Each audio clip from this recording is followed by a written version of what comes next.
পরের দিন সকালটাও অন্য সব সকালের মতোই স্নিগ্ধ ও সুন্দরভাবে শুরু হলো।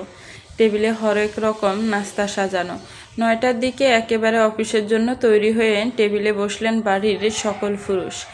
সকাল আর রাতে সাধারণত সকলে একসাথে মিলে খাওয়ার সুযোগ পান। দুপুরে নিজ নিজ কর্মস্থানে লাঞ্চ সারেন তারা। মাঝে মাঝে অবশ্য বাড়ি থেকে ড্রাইভারও দিয়ে খাবার পাঠানো হয়। টুকটাক গল্প আর আলোচনার মাঝেই সবাই নাস্তা করছে। মাঝ পর্বেই তানজিলা বেগমের ফোনটা বেজে উঠল। স্ক্রিনে তাকিয়ে দেখলেন আমানের এক বন্ধুর মায়ের ফোন। তিনি হাসি মুখে রিসিভ করে কানে ধরলেন। প্রথমে ওপাশ থেকে কিছু একটা শুনে তানজিলা বেগম অবাক হলেন। কয়েক সেকেন্ড পার হওয়ার পর হঠাৎই ভদ্র মহিলার মুখটা ফ্যাকাশে হয়ে গেল। কাঁপা কণ্ঠে বলে উঠলেন, ইন্না লিল্লাহি ওয়া ইন্না ইলাইহি রাজিউন। তানজিলা বেগমের মুখে এমন বাক্য শুনে উপস্থিত সবার হাতের গ্রাস হাতেই রয়ে গেল। সবাই থমকে গিয়ে উৎসুক চোখে তানজিলা বেগমের দিকে চেয়ে রইল। তিনি ওপাশ থেকে আরও 2-1টা কথা শুনে ফোনটা রেখে দিলেন। শাহিদা বেগম আতঙ্কিত গলায় জিজ্ঞেস করলেন, কার ফোন ছিল তানজিলা? কি হয়েছে?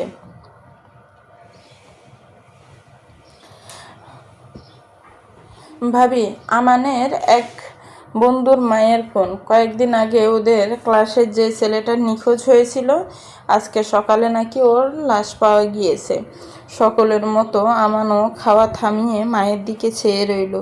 এবারও পুরোপুরি স্তব্ধ হয়ে গেল সে। তার মানে রাহুল আর নেই। এই তো সেদিনই তো তারা দুইজন মিলে 4 নম্বর ওয়াশরুমের লাইটটা ভেঙে দিল। তারপরের দিন থেকেই তো আর স্কুলে আসছে না সে, আর আসবেও না। আসিফ ভাইয়াকে বলে তো ওর পানিশমেন্টটাও দেওয়া হলো না, ওটা তোলাই রইল। কিছুক্ষণের ব্যবধানেই ফুপিয়ে উঠল আমান। তানজিলা বেগম উঠে দ্রুত ছেলের দিকে এগিয়ে গেলেন। পাশ থেকে তুবে পিঠে হাত বুলিয়ে সান্ত্বনা দিতে লাগলো। কিছুক্ষণ আগের কোলাহলপূর্ণ টেবিলটা মুহূর্তেই নিস্তব্ধতায় ছেয়ে গেল। আল্লাহ বিল্লাহ ছাড়া এই মুহূর্তে কেউই কিছু বলার মতো ভাষা খুঁজে পাচ্ছেন না। কারো কারো চোখের কোণ ভিজে উঠল। তারা তো বাচ্চাটাকে চোখের দেখাও দেখেনি, তবুও এত খারাপ লাগছে। সেখানে সেই ভুক্তভোগী পরিবারের অবস্থা কেমন তা ভাবতেই সবার বুক কেঁপে উঠছে। আমান আর খেতে পারল না। তানজিলা বেগম ওর হাত পরিষ্কার করিয়ে দিলেন। লুৎফর রহমান বললেন, আজকে আর স্কুলে যেতে হবে না আব্বু, বাসাতেই থাকো, আমি রাহুলকে দেখতে যাব। কন্দনরত স্বরে বলল আমান। আচ্ছা, একটু পরে নিয়ে যাব, এখন ঘরে যাও। রোজি বিমূঢ় হয়ে আমানের দিকে তাকিয়ে আছে। ওর শঙ্কিত বুকটা দুরু দুরু করে কাঁপছে। এই বাচ্চাটার জায়গায় যদি তার ভাইটা থাকতো, ভাবতে গলার কাছে দলা ফাঁকিয়ে কান্না এলো ওর। একটা মাত্র ছোট ভাই তার। বাইরে থেকে তেমন সখ্য না থাকলেও কেবল সেই জানে এই ভাইয়ের জন্য হৃদয়ে কতখানি মায়া আর ভালোবাসা ধারণ করে সে। চোখ দুটো ছলছল করে উঠল রোজির। এক মন আল্লাহর কাছে শুকরিয়া জানালেও অন্য মন চরমভাবে ব্যথিত। সেই বাচ্চাটাও হয়তো তার মতোই কারো না কারো ভাই। পৃথিবী এত নিষ্ঠুর কেন? কেউ স্বাভাবিকভাবে খেতে পারছে না, তবুও টেবিল ছেড়ে উঠছে না। বসে থেকে প্লেটের খাবার নাড়াচাড়া করছে শুধু। লুৎফর রহমান দীর্ঘশ্বাস ফেলে বললেন, দেশের পরিস্থিতি ভয়াবহ, দিনকাল ভালো যাচ্ছে না। মাসখানেক আগে চট্টগ্রাম থেকে আমাদের অফিসের এক কর্মীর আত্মীয়র একটা বাচ্চা গুম হলো। তারপর আর কোনো হদিস নেই, লাশও নাকি পাওয়া যায়নি। উর্মিলা বেগম চাপা ক্ষোভ প্রকাশ করে বললেন, দেশে কি আইন নেই? পুলিশ প্রশাসন কি করছে? জনগণের ট্যাক্স দিয়ে এত এত আইন শৃঙ্খলা বাহিনী পোষা হচ্ছে। তারা যদি জনগণের নিরাপত্তায় নিশ্চিত করতে না পারে, তবে আমাদের গন্তব্য কোথায়? এত কিছুর পরও কোনো উদ্যোগ নেই কেন? কারিম ম্লান হেসে বলল, এসব তুমি আমি বলে কি হবে আম্মু? আমাদের মতো আমজনতার কথায় এই 4 দেয়ালের মাঝে প্রতিধ্বনিত হওয়া ছাড়া আর কোথাও পৌঁছাবে না। আর যদি বড় কোনো রাজনীতিবিদের সন্তানের গায়ে সামান্য আঁচড় লাগতো, তবে দেখতে নিরাপত্তা হানির অভাব কেমন হয়। মোস্তফা হোসেন বললেন, আল্লাহ সবাইকে হেফাজতে করুন। বাচ্চাদের সাবধানে রাখতে হবে, কোনোভাবেই একা ছাড়া যাবে না, এমনকি ড্রাইভারের সাথেও নয়।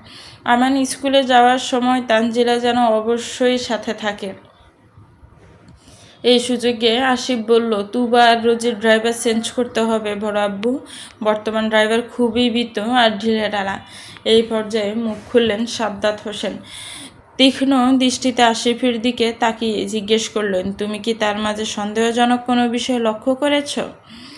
আসিফ কি বলবে বুঝতে পারল না। সেদিন নোহারা যখন তুবাকে কিডন্যাপ করালো তখনই তো ড্রাইভারের আসল রূপ দেখেছে, কিন্তু এটা তো আর বলা যাচ্ছে না। তাই উপস্থিত বুদ্ধিতে বলল, তেমন সন্দেহজনক কিছু না বড় আব্বু, তবে ছেলেটার বয়স একটু কম। এই বয়সে মালিকদের প্রতি আনুগত্য আর দায়িত্ববোধ সচরাচর তৈরি হয় না, তাই বলছিলাম। আচ্ছা, আমি বিষয়টা দেখব। সকলেই টুকটাক কথা বললেও নিচ্ছুপ মাহির কোনো বাক্য ব্যয় না করে স্বাভাবিকভাবে খাবার শেষ করে উঠে গেল সে। এমন একটা হৃদয় বিদারক সংবাদও তার কাঠিন্য সত্তাকে এক দণ্ড নড়াতে পারল না। আশু প্লাজার সুপ্রশস্ত লিভিং রুমে গমগমে ভাব। রাজকীয় সোফার প্রতিটি আসন পূর্ণ। আগত অতিথিদের সম্মিলিত কণ্ঠস্বর গুঞ্জনে মুখরিত চারপাশ। পারভেজের পাশে মার্জিতভাবে বসে আছে সাজু, বেশভূষা ফরমাল, ধূসর চোখের মণি দুটো অস্থিরভাবে ঘুরপাক খাচ্ছে, কখনো তার নিজের বাবা মা, আবার কখনো আকবর সাহেব ও তার সহধর্মিণীর মুখের উপর। হলে তার 5 বছর বয়সী একটি ফুটফুটে মেয়ে শিশু, পরনে হাঁটু পর্যন্ত 3 লেয়ারের একটা ফ্রক, মাথার দুই পাশে ছোট দুটো খেজুর বেনির মাঝে রং বেরঙের ছোট ছোট অসংখ্য ক্লিপের সমাহার। তবে ছোট্ট সুন্দর মুখে এখন একরাশ বিরক্তি মেঘ দানা বেঁধেছে। ধৈর্যের বাঁধ ভেঙে যেতেই মুখ ঘুরিয়ে সাজুর গলা জড়িয়ে ধরল সে। কানের কাছে মুখ নিয়ে ফিসফিসিয়ে বলল, চাচ্চু, আমরা না শাসিমাকে দেখতে এসেছি। তাহলে এসব বুড়ো বুড়িদের কেন দেখছি? ফারিস্তা কিন্তু বিরক্ত হচ্ছে। আমার শাসিমা কোথায়? সাজু নিজেও ভেতর ভেতর অস্থির, ও চোখ দুটো কোনো রুফি আশফিয়াকে দেখার জন্য অধীর আগ্রহে অপেক্ষারত। কিন্তু সেই অস্থিরতা চেপে রেখে সে মেয়েটির পিঠে হাত বুলিয়ে দিয়ে নিচু স্বরে বলল, আমার লক্ষ্মী বাচ্চা, বিরক্ত হয় না চাচ্চু, শাসিমা ভেতরে আছে, একটু পরেই চলে আসবে। তাহলে আমিও ভেতরে যাব, ওদের বলো নিয়ে যেতে। না প্রিন্সেস, এভাবে বললে ওরা আমাদের অভদ্র বলবে। আর একটু অপেক্ষা করো। তুমি কি শাসিমাকে দেখেছ? সাজু স্মিথ এসে জবাব দিল, দেখেছি। তাহলে তুমি আমাকে শাসিমার বর্ণনা বলো, আমি মনে মনে শাসিমার ড্রয়িং করব। ফারিস্তার নিষ্পাপ আবদারখানা কানে পৌঁছানো মাত্রই সাজুর চোখের সামনে বেসে উঠল আসফিয়ার স্নিগ্ধ মুখচ্ছবি। হৃৎপিণ্ডে হৃদস্পন্দন যেন মুহূর্তের জন্য থমকে গেল তার। সে কি করে সেই রূপের বর্ণনা দেবে? শব্দ কি আদৌ সেই সুষমাকে ধারণ করার ক্ষমতা রাখে? আসফিয়াকে সংজ্ঞায়িত করার মতো কোনো বিশেষ তার জানা নেই। কি করে সে ওই সুন্দরের থেকেও সুন্দরতম চোখ, নাক, ঠোঁটের বর্ণনা দেবে? এই যে সেই মেয়ে, যে সাজুর চোখে পৃথিবীর সবচেয়ে সুন্দরী নারী, তার সৌন্দর্যের সাধারণ উপমা দিয়ে বর্ণনা করলে তা উল্টো অপমাননা করা হবে। সাজুকে নিচ্ছুপ দেখে ফারিস্তা ওর ক্লিপসে গালে হাত রেখে তাড়া দিল, চাচ্চু, কি হলো তোমার? বলো, চাচি দেখতে কেমন? পারভেজ সাজুর পাশেই বসে আছে বলে সাজুদের ফিসফিসানি সব অন্য কেউ শুনতে না পেলেও সে ঠিকই পাচ্ছে। তার দৃষ্টি মুরব্বীদের আলোচনায় থাকলেও কান পেতে রেখেছে এদিকে। এই পর্যায়ে আর নিজেকে নিচ্ছুপ রাখতে পারল না সে। মাথাটা একটু এগিয়ে নিয়ে নিচু স্বরে বলল, মামুনি, তোমার চাচ্চু তোমার শাসিমার সৌন্দর্যে ফিট খেয়ে আছে, বুঝেছ?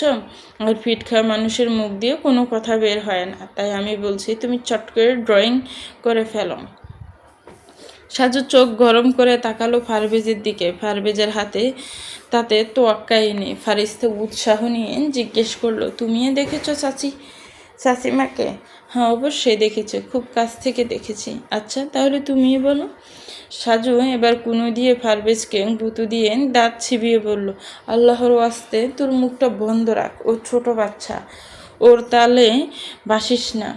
পারভেজ সাজুর নিষেধকে পাত্তা না দিয়ে নিজের মতো সাহিত্যিক বর্ণনা দিতে শুরু করলো। ফারিস্তা, শোনো, তোমার চাচিমা কেবল রক্তমাংসের কোনো মানবী নয় মা। সেই কবিতার খাতা, সেই কবিতা তার গায়ের রং শরতের বিকেলে দুলতে থাকা কাশফুলের মতোই স্নিগ্ধ। তার ডাগর ডাগর চোখ দুটো যেন একজোড়া গভীর দিঘি। সেই দিঘিতে একবার তাকালে তোমার চাচ্চুর মতো বড় বড় সাঁতারুরাও কুল খুঁজে পায় না, হাবুডুবু খেতে থাকে। আর তার ঠোঁট, সে তো একদম রসে টইটুম্বর লাল টুকটুকে ডালিম দানা। যখন সে কথা বলে মনে হয় যেন মুক্ত ঝরছে, হাসলে মনে হয় শত শত বেলি ফুল ঝরছে ঠোঁট থেকে। সাজু সোয়াল শক্ত করে পারভেজের সাহিত্য শুনছে। তার স্বপ্নের নারীকে নিয়ে এসব আজগুবি বর্ণনা মোটেও সহ্য হচ্ছে না।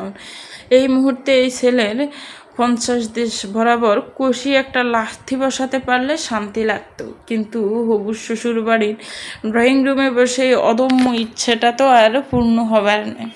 এইদিকে ছোট্ট ফারিস্তা পারভেজের এই ভারী ভারী বর্ণনায় কী বুঝলে কে জানে, তবে সে এটা ঠিকই বুঝলো তার শাশুমা হয়তো খুবই সুন্দরী। মেয়েটার চোখ দুটো চকচক করে উঠল, কণ্ঠে উচ্ছ্বাস নিয়ে বলল, শাশুমা তাহলে অনেক সুন্দর, ডিজনি প্রিন্সেসদের মতো? মুক্তাদির উপর নিচ মাথা নাড়িয়ে বললে, একদম তাদের মতো বড় বড় চুল। পারভেজ এবার খানিকটা বিপাকে পড়ল। আসফিয়া চুলের দৈর্ঘ্য এই মুহূর্তে খেয়ালে আসছে না ওর, কেবল সুন্দর মুখটাই চোখে ঘুরছে। মুক্তাদিরকে নিচ্ছুপ দেখে ফারিস্তা ওর হাত জাকিয়ে বলল, চাচ্চু কি হলো তোমার? ও হ্যাঁ হ্যাঁ মান, ডিজনি প্রিন্সেসদের মতো তোমার শাশুমার চুলগুলো অনেক বড়। সাজু ব্রু কুচকালো। আসফিয়ার চুল তো গাড়ের সামান্য নিচ পর্যন্ত। তাহলে মিথ্যে বলে মেয়েটাকে এভাবে আশ্বাস দেওয়ার মানে কি? এমন সময় গুঞ্জনের মাঝে এক কোমল নারী কণ্ঠ ভেসে এলো, আচ্ছা আমি কি আশুর সাথে দেখা করতে পারি? সোফায় বসা আসফিয়ার খালামণি প্রসন্ন মুখে উত্তর দিলেন, হ্যাঁ মা, অবশ্যই এসো আমার সাথে। ভদ্রমহিলা উঠে দাঁড়াতে সাজুর বড় ভাই সাজিদের স্ত্রীও পা বাড়ালেন। সুযোগ বুঝে ফারিস্তাও লাফিয়ে উঠল, মাম্মাম আমাকেও নিয়ে যাও। আচ্ছা এসো। সাজুর বাবা শহীদুল ইসলাম স্মিথ হাসে নাতনির হাত ধরে সেন্টার টেবিলের সরু জায়গাটুকু পার করে দিলেন। কৌতুক ভরে বললেন, যাও দাদুভাই, তোমার শাশুমাকে ভালো করে দেখে রেটিং দিয়ে এসো, তারপর আমাকে কানে কানে জানাবে। ফারিস্তান দাদার দিকে তাকিয়ে বৃদ্ধাঙ্গুলি উঁচিয়ে থাম্মস এফে ইশারা করে দৌড়ে মায়ের কাছে চলে গেল। ভদ্রমহিলা তাদেরকে নিয়ে আসফিয়ার ঘরের সামনে থামলেন। দরজা ঠেলে ভেতরে প্রবেশ করতেই তিস্তা কিছুটা বিভ্রান্ত হয়ে পড়ল। সেখানে আগে থেকেই 3 জন মেয়ে উপস্থিত ছিল, তাদের মধ্যে 2 জনের পরনে শাড়ি। ভদ্রমহিলা স্মিথ হাসে আসফিয়াকে দেখিয়ে দিলেন, এই যে মা, তোমাদের বাড়ির বউ। তিস্তা মুচকি এসে আসফিয়ার পাশে গিয়ে বসল। আগন্তুককে দেখে আসফিয়ার বিষণ্ণ ঠোঁটের কোণে এক সিলতে হাসির রেখা ফুটে উঠল। পরনে তার বেবি পিঙ্ক রঙের শাড়ি গায়ের রঙের সাথে একেবারে মিশে আছে যেন। কাঁধ অবধি নামানো চুলগুলো পিঠের উপরে ছাড়া, মুখে যৎ সামান্য প্রসাধনী, যা না দিলেই নয়। মাথায় কোনো গোমটা নেই, তবে আঁচলটা অন্য ঘাট দিয়ে সামনে এনে রাখা। এভাবেই কন্যা সাজে সামান্য অবনত মস্তকে বসে আছে সে। তিস্তা এক নজরে আসফিয়ার আপাদমস্তক ফরক করে নিল, মুগ্ধতা লুকিয়ে না রেখে বলল, বাহ, তুমি তো খুব মিষ্টি দেখতে। সত্যি বলতে তোমার বয়স জানার পর আমি কিছুটা কনফিউজড ছিলাম, কিন্তু সামনাসামনি দেখার পর আমার সে ধারণা পাল্টে গেল। মাশাআল্লাহ, তুমি ভীষণ কিউট আর ফিট, বলতেই হবে আমার দেবরের চোখ আছে। আসফিয়া স্মিথ হাসল, বুঝতে পারল সামনের মানুষটি ভীষণ সাবলীল আর মন খোলা। মনের কথা সোজাসুজি মুখের উপরেই বলে দেন। পাশ থেকে ফারিস্তা এতক্ষণ বড় বড় চোখ করে আসফিয়াকে দেখছিল, এবার উৎসাহ নিয়ে বলে উঠল, মাম্মা, চাচ্চু একদম ঠিক বলেছে, চাচিমা সত্যি সত্যি ডিজনি প্রিন্সেসদের মতো সুন্দর। তিস্তা হেসে মেয়ের গাল টেনে দিয়ে বলল, তোমার চাচ্চুর সুজিং সেন্সের উন্নতি হয়েছে, বুঝলে মা, না হলে তার পক্ষে এত সুন্দর জিনিস চুজ করা অসম্ভব। ফারিস্তা এবার গালে আঙ্গুল দিয়ে বেশ ভেবেচিন্তে আস্তে করে মেপে মেপে বলল, ঠিক একটা ডাউট আছে। পারভেজ চাচ্চু বলল, শাশুমার চুল প্রিন্সেসদের মতো অনেক বড়, কিন্তু এগুলো তো ছোট ছোট। ফারিস্তার কথায় উপস্থিত সবাই হেসে দিল। তিস্তা আসফিয়ার সাথে টুকটাক কথা বলছিল, বেশিরভাগই বিভিন্ন প্রশ্ন করছিল। আশফিয়া কেবল সেগুলোর উত্তর দিচ্ছে। কথার এক পর্যায়ে আশফিয়া তিস্তাকে আপু বলতে গেলে তিস্তা তড়িগড়ি করে বলো, তোমাকে তো পরিচয়টাই দেওয়া হয়নি। আমি তোমার আপু না, ভাবি হই, বড় যা তোমার, একটাই কিন্তু। আর এই যে আমার মেয়ে ফারিস্তা। ফারিস্তার সাথে সাথে ডান হাতের তর্জনী উঁচিয়ে বিজ্ঞের মতো বলল, আমিও কিন্তু এক ফিস। পাত্রকে ব্যক্তিগতভাবে এবং পারিবারিকভাবে উভয় ক্ষেত্রে এই সম্বন্ধ বেশ মনে লেগেছে আজিজুল আকবরের। ব্যবসায়ী শহীদুল ইসলামের দুই ছেলে, বড় ছেলে সাজিদ বিন শহীদ আমেরিকাতে সেটেল, সেখানে বাবার ব্যবসার পরিধি বিস্তৃত করেছে সে। অবশ্য তারা সপরিবারেই বছরের অর্ধেক সময় আমেরিকাতে থাকে। কেবল এই ছোট ছেলে সাজু বিন শহীদ থাকে দেশে, রাজশাহীতে। সে বাবার ব্যবসার প্রতি উদাসীন, পড়াশোনা শেষ করেছে বুয়েট থেকে, আর এখন NESCOতে সহকারী প্রকৌশলী হিসেবে আছে। এটাই তার বর্তমান পরিচয়। সাজু ছেলে হিসেবে দেখতে শুনতে প্রিয় দর্শন, শ্যামলা হলো লম্বা ছড়া এবং স্মার্টনেসেও কোনো কমতি নেই। তাদের মেয়েটার পাশে মানাবে, তাই আপত্তি করার মতো কোনো বিষয় কারো চোখে পড়ল না। এদিকে সাজুর পরিবারেরও প্রথম দেখাতে আশফিয়াকে বেশ পছন্দ হয়েছে। সব মিলিয়ে আলোচনার জল অনেক দূর গড়িয়েছে। এখন কেবল চূড়ান্ত সম্মতির অপেক্ষা। আকবর সাহেব কথার পিঠে কথা সাজিয়ে সাজুর দিকে এসে সরাসরি শুধালেন, বাবা, তোমার কি আমেরিকাতে সেটেল হওয়ার পরিকল্পনা আছে? সাজু বিনয়ের সাথে হাসল, স্পষ্ট স্বরে জবাব দিল, না আঙ্কেল, আমি দেশেই ঠিক আছি, আমার প্রফেশন তো এখানেই। আকবর হোসেন যেন কিছুটা আশ্বস্ত হলেন, তবু মনে সুপ্ত শঙ্কাটুকু প্রকাশ করে বললেন, বাবা, বলছি কারণ আমাদের একটাই মাত্র সন্তান, তাকে কাছছাড়া করতে চাই না, তাই অন্তত আমরা বেঁচে থাকা পর্যন্ত দেশে থাকারই চেষ্টা করবে, এইটুকুই চাওয়া। শেষের কথাটা একটু আস্তে বললেন ভদ্রলোক। সাজু আশ্বস্ত করে বলল, চিন্তা করবেন না আঙ্কেল, আমরা দেশেই থাকবে। এছাড়াও ভবিষ্যতে বাবার বিজনেস দেখার জন্য তো ভাইয়া আমার মধ্যে আমাদের কাউকে একজনকে দেশে থাকতেই হবে, সেটা না হয় আমিই থাকলাম। বাবা হিসাবে আকবর সাহেবের মনের অবস্থা বুঝতে পারলেন শহীদুল সাহেব। অভয় দিতে হেসে উঠে কিছুটা রসিকতা সুরেই বললেন, ভাইজান, আপনি এসব নিয়ে কেন চাপ নিচ্ছেন? ওরা পৃথিবীর যে প্রান্তে থাক না কেন, নাতি নাতনিরা তো আছেই। আপনারা দুই বুড়ো বুড়ি তখন নাতি নাতনিদের পিছু নিয়ে সেখানে হাজির হয়ে যাবেন, ব্যাস, আপনাদের মেয়েও আপনাদের কাছে থাকলো, সাথে উফুহরি হিসেবে একটা ছেলেও পেলেন। আজিজুল আকবর সাহেব মুচকি হাসলো, বুকের ভেতরটা অজানা এক হাহাকারে মোচড় দিয়ে উঠল ভদ্রলোকের। মেয়ের বাবাদের বোধ হয় এটাই সবচেয়ে বড় ট্র্যাজেডি, যে মেয়েকে তিল তিল করে আগলে রাখায়, যার সামান্য চোখের জল পাহাড় সম বার হয়ে নামে বাবার বুকে, সেই কলিজার টুকরোকে একদিন অন্যের হাতে তুলে দিতে হয়। গত কয়েকটা বছর ধরে মেয়েকে তিনি বিয়ের জন্য কতই না জোর জুলুম করেছেন, কিন্তু তাকে মাথা থেকে বোঝা নামাতে, নাকি দায়বদ্ধতা থেকে অব্যাহতি নিতে? আকবর সাহেবের সামর্থ্যের কোনো কমতি নেই। তিনি চাইলে একমাত্র মেয়েকে আজীবন সম্রাজ্ঞীর মতো রানীর হালে বসিয়ে রাখতে পারতেন, কিন্তু পৃথিবী তো সেই নিয়মে চলে না। একজন নারীর পূর্ণতায় দুটো পুরুষের অস্তিত্ব অপরিহার্য, এক বাবা, অন্যজন স্বামী। বাবা ছায়া আমৃত্যু সঙ্গী হয় না, তাই সেখানে একজন যোগ্য জীবনসঙ্গীর প্রয়োজন পড়ে। মেয়ের একতরফা ভালোবাসার দহন তিনি খুব কাছ থেকে অনুভব করেছেন। দীর্ঘ সময় ধরে আশফিয়া এক অলীক মায়ার পেছনে নিজেকে পুড়িয়েছে। একজন বাবা হিসেবে সবসময় চেয়ে এসেছে মাহিরের সেই জায়গাটা অন্য কারো দখলে আসুক, তার মতোই একটু ভালোবেসে যত্নে আগলে নিক মেয়েটাকে। মেয়ে মানুষের হৃদয় যতই কঠিন হোক না কেন, অকৃত্রিম ভালোবাসার সংস্পর্শে আসলে তা গলে পানি হতে বাধ্য। হয়তো দুদিন আগে কিংবা পরে আজিজুল আকবর সজল চোখে মেয়ের দিকে চাইলেন। সোফায় একপাশে আশফিয়া শান্ত নত মস্তকে বসে আছে। গত 2-3 বছরে না হলেও শখানেক প্রস্তাব প্রত্যাখ্যান করেছে সে। নিখুঁত ছেলেগুলোকে নিয়ে বিনিয়ে নানা খুঁত বেদ করেছে। কেবল এই একটা সম্বন্ধে সে নির্লিপ্ত, সরাসরি সম্মতি না দিলেও সরাসরি না করেনি এখনো পর্যন্ত।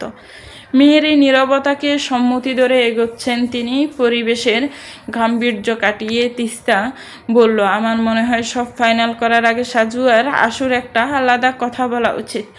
আকবর সাহেব সায় দিলেন, ধীর কণ্ঠে বললেন, হ্যাঁ, ঠিক বলেছ মা, আশু সাজুকে তোমার ঘরে নিয়ে যাও। আশফিয়া কিছুটা যান্ত্রিকভাবে উঠে দাঁড়ালো, ধীর পায়ে নিজের ঘরের দিকে পা বাড়ালো সে। সাজু সোফা ছেড়ে উঠে তাকে অনুসরণ করে চলল। ফারিস্তা তাদের পিছু নিতে চাইলে তিস্তা কৌশলে মেয়েকে আটকে দিল। একান্ত সময় একান্তই হওয়া প্রয়োজন।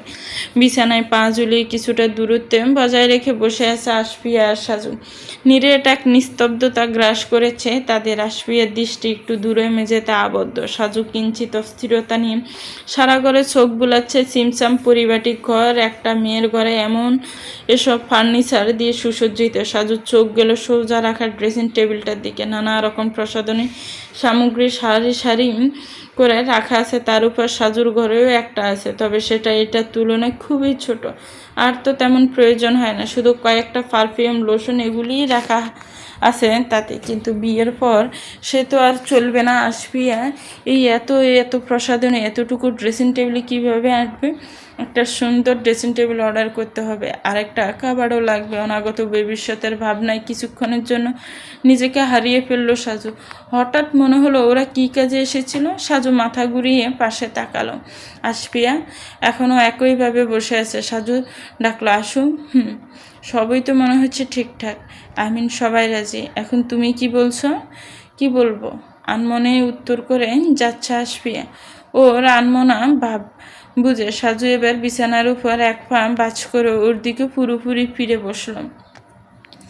তারপর অনেকটা অধিকার নিয়ে আশফিয়ার কোলের উপর রাখা নরম হাত দুটো নিজের মুঠোয় তুলে নিল। হঠাৎ এমন তপ্তি স্পর্শে কেঁপে উঠল আশফিয়া।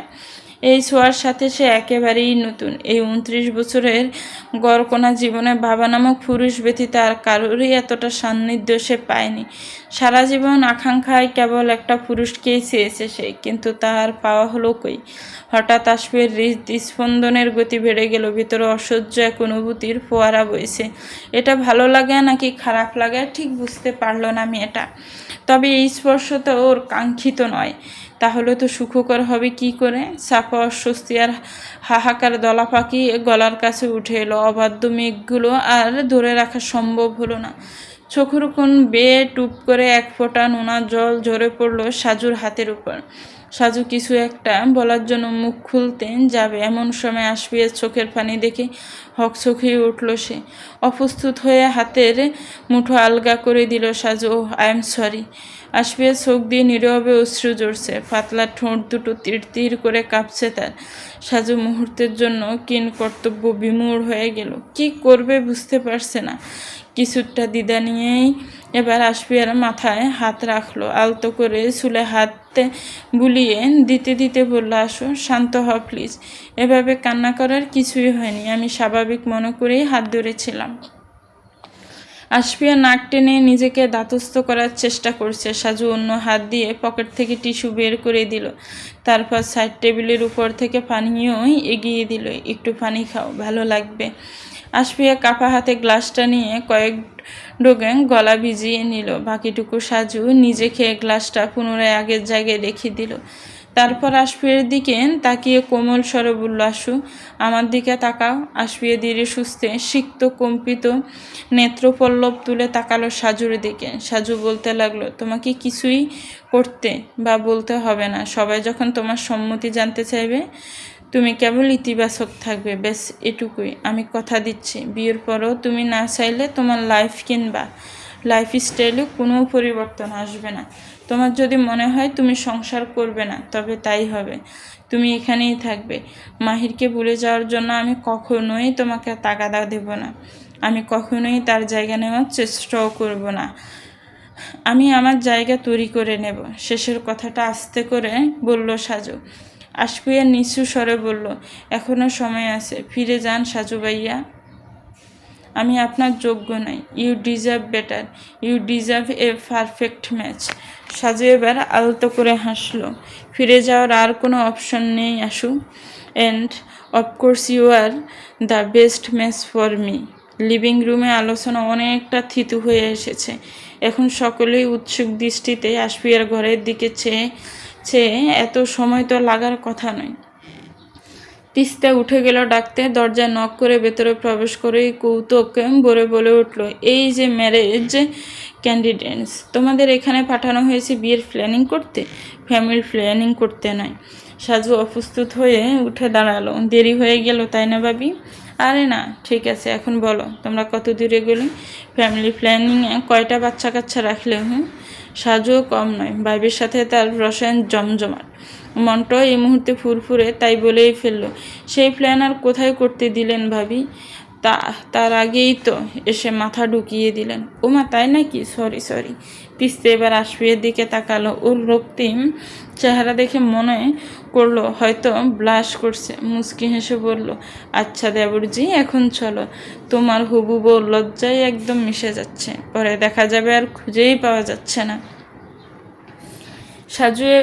সাজু আর তিস্তা বেরিয়ে আসতে আশফিয়ার মা বাবা ওর মতামত নিতে ঘরে ঢুকলেন। চলবে তো ভিউয়ার্স, গল্পটার এই পর্ব কেমন লেগেছে একটু কমেন্টস করে জানাবেন। গল্পটা ভালো লাগলে একটি লাইক করবেন, গল্পটাকে শেয়ার করবেন, আর আমার চ্যানেলকে প্লিজ সাবস্ক্রাইব করবেন। যারা অলরেডি সাবস্ক্রাইব করে রেখেছেন তাদেরকে অনেক অনেক ধন্যবাদ। ভালো থাকবেন, সুস্থ থাকবেন। আল্লাহ হাফেজ। আসসালামু আলাইকুম রহমতুল্লাহ।